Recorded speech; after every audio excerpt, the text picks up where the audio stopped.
Et il est 7h45 et c'est le moment de retrouver comme chaque lundi Stéphane Juffa. Bonjour Stéphane. Oui, bonjour Anne-Sophie et bonjour aux auditeurs de Radio Judaïka.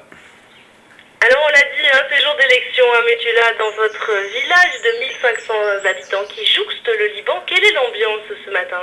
Malheureusement, il fait un temps gris, mais au moins la pluie a cessé, il fait environ 12 degrés.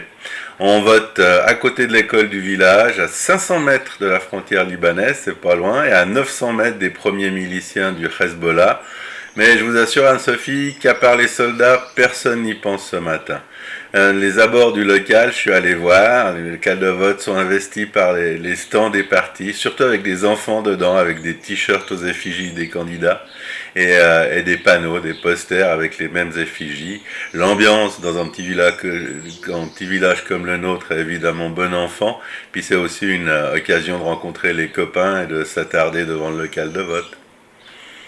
Et pour qui est-ce qu'on vote d'habitude à Métula, Stéphane?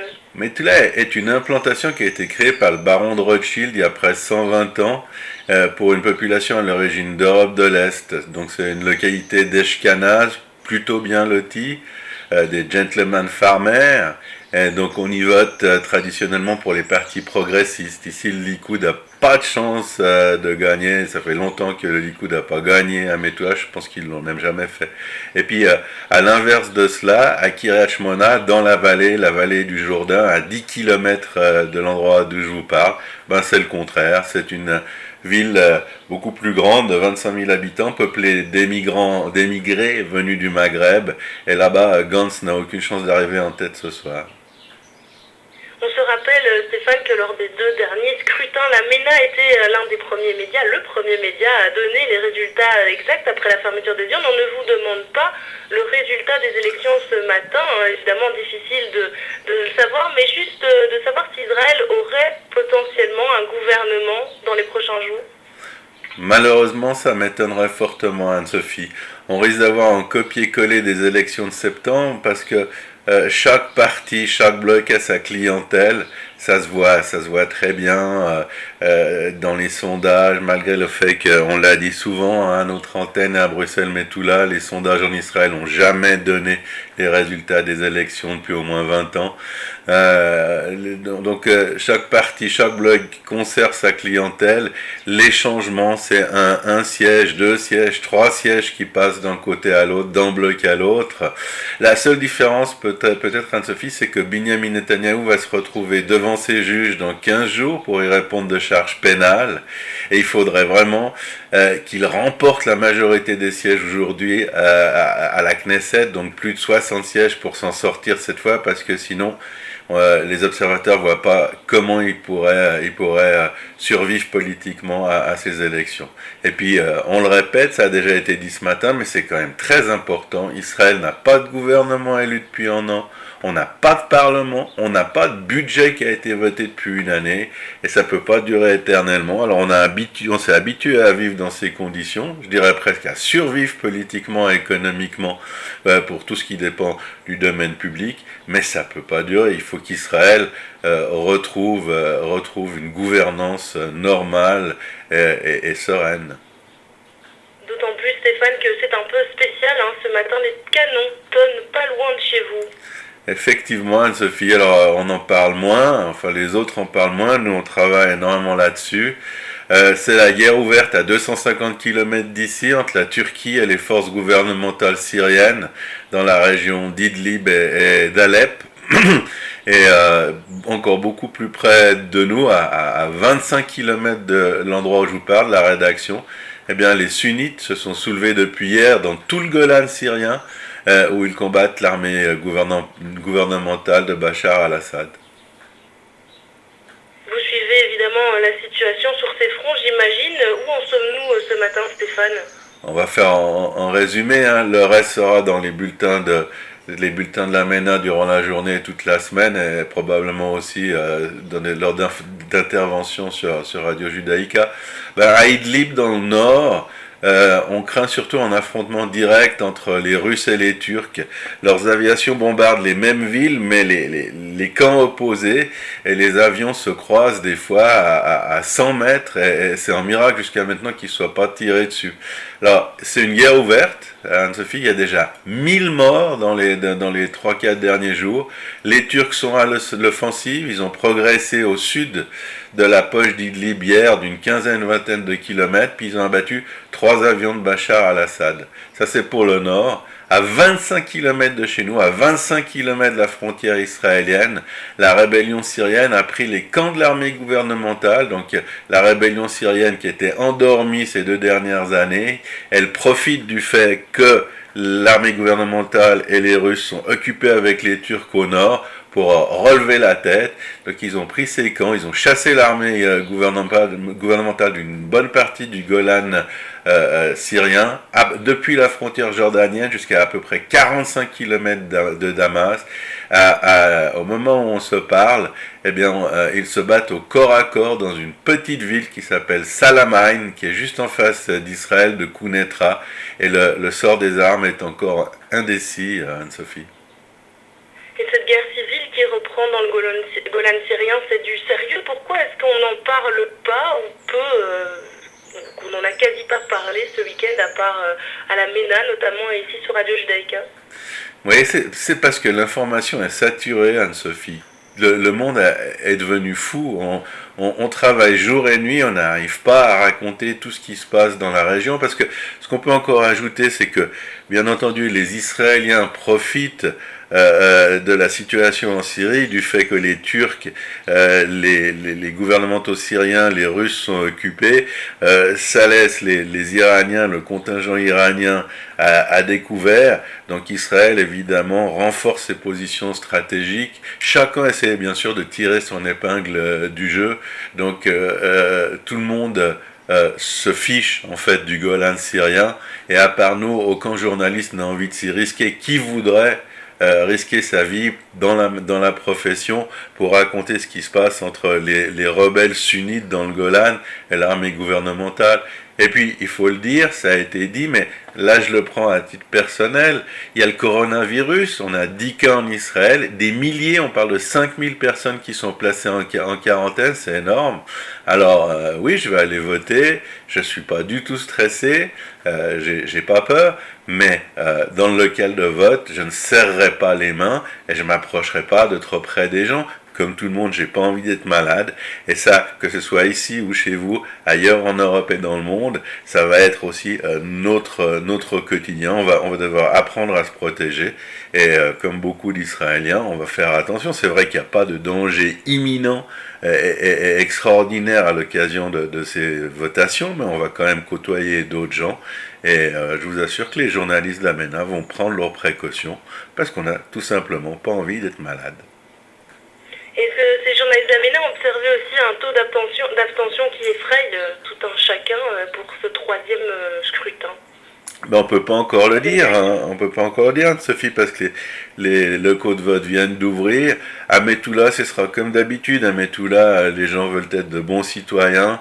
On va tous aller voter. On aura en taux d'élection, en taux de participation de l'ordre de 70%, je pense.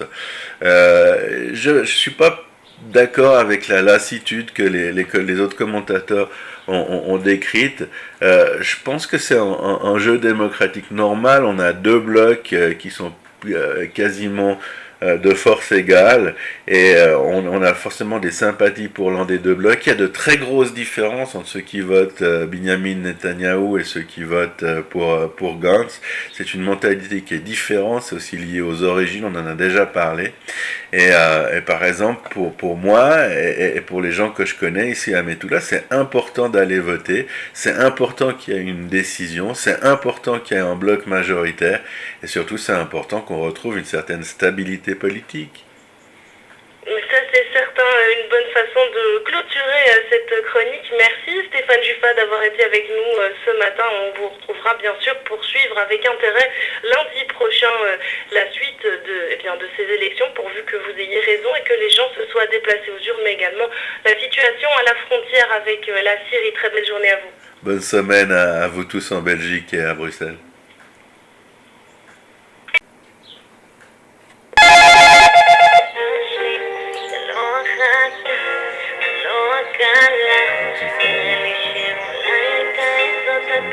ואין כאן טכני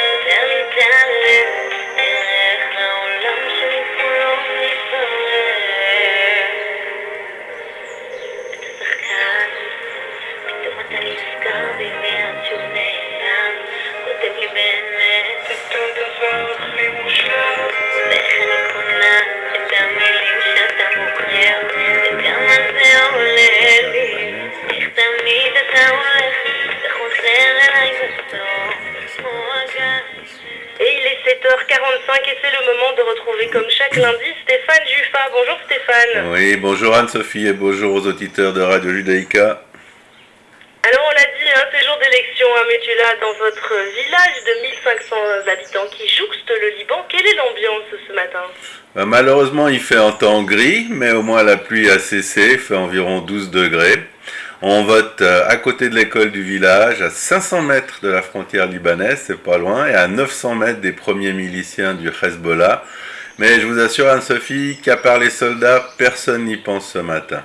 Les abords du local, je suis allé voir, les locales de vote sont investis par les stands des partis, surtout avec des enfants dedans, avec des t-shirts aux effigies des candidats et des panneaux, des posters avec les mêmes effigies. L'ambiance dans un petit village comme le nôtre est évidemment bon enfant, puis c'est aussi une occasion de rencontrer les copains et de s'attarder devant le local de vote. Et pour qui est-ce qu'on vote d'habitude à Metula, Stéphane ? Metula est une implantation qui a été créée par le baron de Rothschild il y a près de 120 ans pour une population à l'origine d'Europe de l'Est. Donc c'est une localité d'Eshkanaz, plutôt bien lotie, des gentlemen farmers.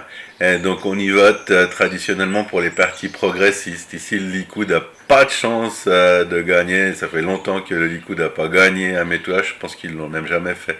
Et puis à l'inverse de cela, à Kiryat Shmona, dans la vallée du Jourdain, à 10 km de l'endroit d'où je vous parle, c'est le contraire. C'est une ville beaucoup plus grande, de 25 000 habitants, peuplée d'émigrés venus du Maghreb. Et là-bas, Gantz n'a aucune chance d'arriver en tête ce soir. On se rappelle, Stéphane, que lors des deux derniers scrutins, la MENA était l'un des premiers médias, le premier média à donner les résultats exacts après la fermeture des urnes. On ne vous demande pas le résultat des élections ce matin, évidemment difficile de le savoir, mais juste de savoir si Israël aurait potentiellement un gouvernement dans les prochains jours. Malheureusement, ça m'étonnerait fortement, Anne-Sophie. On risque d'avoir un copier-coller des élections de septembre parce que chaque parti, chaque bloc a sa clientèle. Ça se voit très bien dans les sondages, malgré le fait qu'on l'a dit souvent à notre antenne à Bruxelles, mais tout là, les sondages en Israël n'ont jamais donné les résultats des élections depuis au moins 20 ans. Donc chaque parti, chaque bloc conserve sa clientèle. Les changements, c'est un siège, 2 sièges, 3 sièges qui passent d'un côté à l'autre, d'un bloc à l'autre. La seule différence peut-être Anne-Sophie, c'est que Binyamin Netanyahou va se retrouver devant ses juges dans 15 jours pour y répondre de charges pénales. Et il faudrait vraiment qu'il remporte la majorité des sièges aujourd'hui à la Knesset, donc plus de 60 sièges pour s'en sortir cette fois, parce que sinon les observateurs ne voient pas comment il pourrait survivre politiquement à ces élections. Et puis, on le répète, ça a déjà été dit ce matin, mais c'est quand même très important. Israël n'a pas de gouvernement élu depuis un an, on n'a pas de parlement, on n'a pas de budget qui a été voté depuis une année, et ça ne peut pas durer éternellement. Alors on s'est habitué à vivre dans ces conditions, je dirais presque à survivre politiquement et économiquement pour tout ce qui dépend du domaine public, mais ça ne peut pas durer. Il faut qu'Israël retrouve une gouvernance normale et sereine. D'autant plus, Stéphane, que c'est un peu spécial. Ce matin, les canons tonnent pas loin de chez vous. Effectivement, Anne-Sophie, alors on en parle moins, enfin les autres en parlent moins, nous on travaille énormément là-dessus. C'est la guerre ouverte à 250 km d'ici entre la Turquie et les forces gouvernementales syriennes dans la région d'Idlib et d'Alep. Et encore beaucoup plus près de nous, à 25 km de l'endroit où je vous parle, la rédaction, eh bien les sunnites se sont soulevés depuis hier dans tout le Golan syrien, où ils combattent l'armée gouvernementale de Bachar al-Assad. Vous suivez évidemment la situation sur ces fronts, j'imagine. Où en sommes-nous ce matin, Stéphane ? On va faire en résumé, le reste sera dans les bulletins de la MENA durant la journée et toute la semaine, et probablement aussi lors d'interventions sur Radio Judaïka. À Idlib, dans le nord, on craint surtout un affrontement direct entre les Russes et les Turcs. Leurs aviations bombardent les mêmes villes, mais les camps opposés, et les avions se croisent des fois à 100 mètres, et c'est un miracle jusqu'à maintenant qu'ils ne soient pas tirés dessus. Alors, c'est une guerre ouverte, Anne-Sophie, il y a déjà 1000 morts dans les 3-4 derniers jours. Les Turcs sont à l'offensive, ils ont progressé au sud de la poche d'Idlib hier d'une vingtaine de kilomètres, puis ils ont abattu 3 avions de Bachar al-Assad. Ça c'est pour le nord. À 25 km de chez nous, à 25 km de la frontière israélienne, la rébellion syrienne a pris les camps de l'armée gouvernementale, donc la rébellion syrienne qui était endormie ces 2 dernières années, elle profite du fait que l'armée gouvernementale et les Russes sont occupés avec les Turcs au nord pour relever la tête. Donc ils ont pris ces camps, ils ont chassé l'armée gouvernementale d'une bonne partie du Golan syrien, depuis la frontière jordanienne jusqu'à peu près 45 km de Damas. Au moment où on se parle, eh bien, ils se battent au corps à corps dans une petite ville qui s'appelle Salamine, qui est juste en face d'Israël, de Quneitra, et le sort des armes est encore indécis, Anne-Sophie. Et cette guerre civile qui reprend dans le Golan syrien, c'est du sérieux? Pourquoi est-ce qu'on n'en parle pas ou peu qu'on n'en a quasi pas parlé ce week-end, à part à la MENA, notamment et ici sur Radio Judaïka? Oui, c'est parce que l'information est saturée, Anne-Sophie. Le monde est devenu fou. On travaille jour et nuit, on n'arrive pas à raconter tout ce qui se passe dans la région, parce que ce qu'on peut encore ajouter, c'est que, bien entendu, les Israéliens profitent de la situation en Syrie, du fait que les Turcs, les gouvernementaux syriens, les Russes sont occupés, ça laisse les Iraniens, le contingent iranien à découvert. Donc Israël, évidemment, renforce ses positions stratégiques. Chacun essaie bien sûr de tirer son épingle du jeu. Donc tout le monde se fiche en fait du Golan syrien, et à part nous, aucun journaliste n'a envie de s'y risquer. Qui voudrait risquer sa vie dans la profession pour raconter ce qui se passe entre les rebelles sunnites dans le Golan et l'armée gouvernementale? Et puis, il faut le dire, ça a été dit, mais là je le prends à titre personnel, il y a le coronavirus, on a 10 cas en Israël, des milliers, on parle de 5000 personnes qui sont placées en quarantaine, c'est énorme. Alors oui, je vais aller voter, je suis pas du tout stressé, j'ai pas peur, mais dans le local de vote, je ne serrerai pas les mains et je m'approcherai pas de trop près des gens. Comme tout le monde, j'ai pas envie d'être malade, et ça, que ce soit ici ou chez vous, ailleurs en Europe et dans le monde, ça va être aussi notre quotidien. On va devoir apprendre à se protéger, et comme beaucoup d'Israéliens, on va faire attention. C'est vrai qu'il n'y a pas de danger imminent et extraordinaire à l'occasion de ces votations, mais on va quand même côtoyer d'autres gens, et je vous assure que les journalistes de la MENA vont prendre leurs précautions, parce qu'on n'a tout simplement pas envie d'être malade. Et ces journalistes de la MENA ont observé aussi un taux d'abstention qui effraie tout un chacun pour ce troisième scrutin. Ben, on peut pas encore le dire, hein. On peut pas encore le dire, Sophie, parce que les locaux de vote viennent d'ouvrir. À Metula, ce sera comme d'habitude. À Metula, les gens veulent être de bons citoyens. On va tous aller voter. On aura en taux d'élection, en taux de participation de l'ordre de 70%, je pense. Je suis pas d'accord avec la lassitude que les autres commentateurs ont décrite.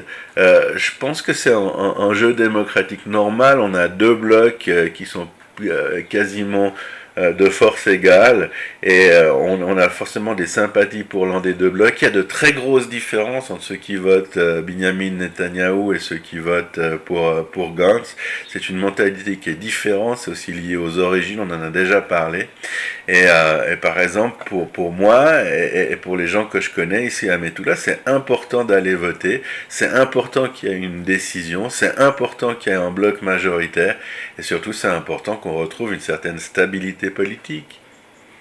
Ça, c'est certain, une bonne façon de clôturer cette chronique. Merci Stéphane Juffa d'avoir été avec nous ce matin. On vous retrouvera bien sûr pour suivre avec intérêt lundi prochain la suite de ces élections, pourvu que vous ayez raison et que les gens se soient déplacés aux urnes, mais également la situation à la frontière avec la Syrie. Très belle journée à vous. Bonne semaine à vous tous en Belgique et à Bruxelles.